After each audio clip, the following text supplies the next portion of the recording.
Well, very quickly, I guess this was going back 4 years. It was some of the storms that happened in 2009 and then the beginning of the year in 2010.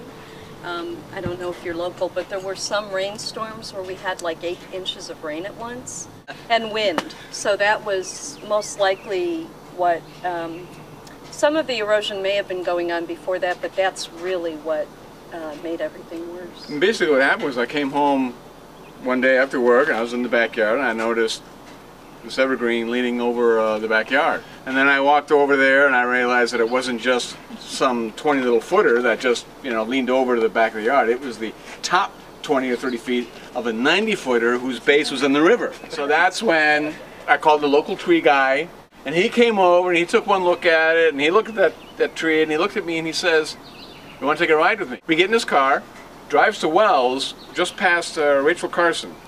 And there's a lot that also abutted the river. He says, there was a house there up to about a month ago. And he said, the woman had the same situation with you. Right on the river, the erosion kept eating away at the bank. And he said about a month ago, finally the last slice fell off, exposed part of her foundation. They gave her 2 hours to grab everything that was important to her and get out. And they raised the place, just leveled it. And he said, that's what's going to happen to you if you don't deal with that erosion. You have to understand that our backyard, if you saw the before pictures, when you went out the back of our house, we had like a 20-foot yard and then a 50-foot drop to the river. At about an 85-degree angle. And the whole thing was wooded like that with these huge white pines and everything. So you couldn't even see, we couldn't see the erosion because it was in the bank. It wasn't... It was a cavity. It was eating away. Yeah, it was undercut. Thank you. The problem. Consecutive heavy wind and rainstorms uprooted the base of a large tree located on the bank of a river. The water from the river began to erode its bank at an alarming rate. The homeowners were warned that continual erosion could destabilize the bluff and eventually expose their foundation.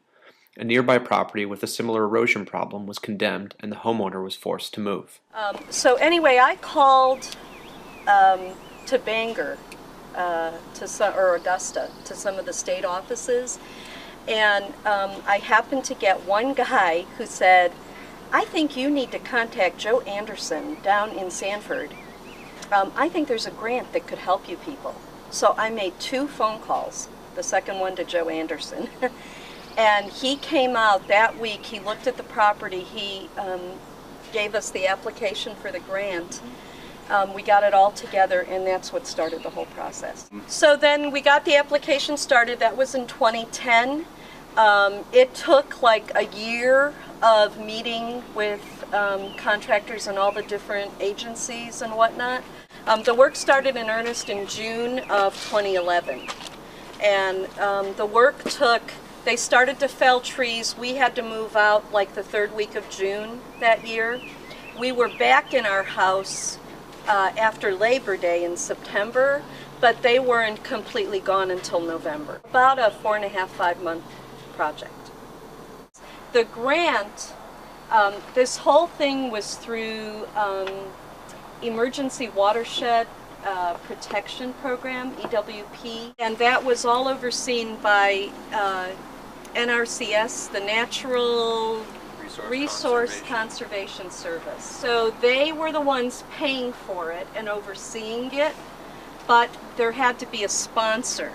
So the town of Kennebunk, Barry Tibbetts, the town manager, he sponsored it.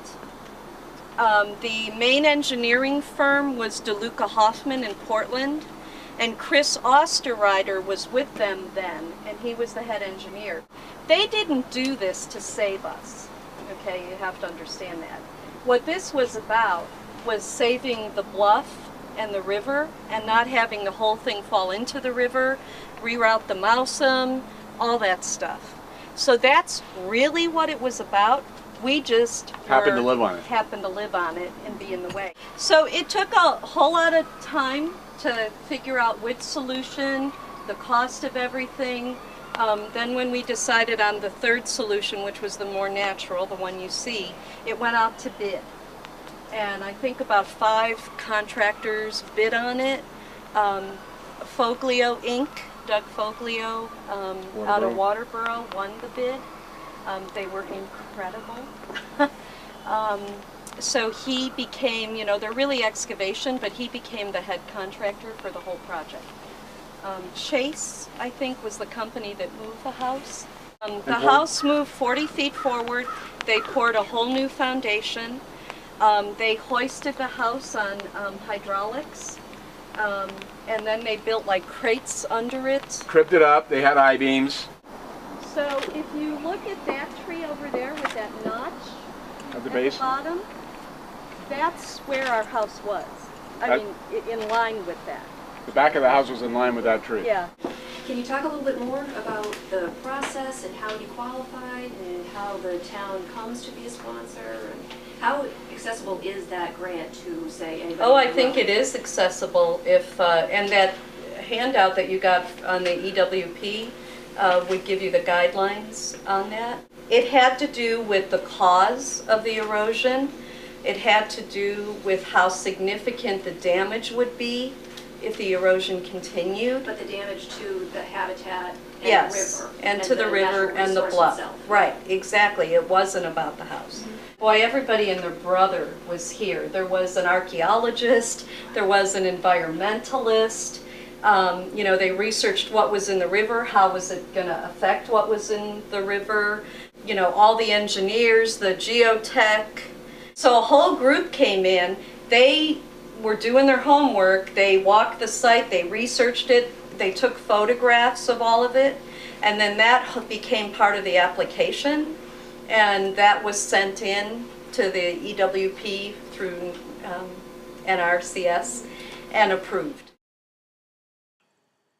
The approach. The homeowners took advantage of an Emergency Watershed Protection Program grant administered by the Natural Resource Conservation Service to save their house and conserve the natural environment. Contractors moved the house away from the river and removed over 9,000 cubic yards of dirt in order to decrease the slope of the bluff and prevent any additional erosion.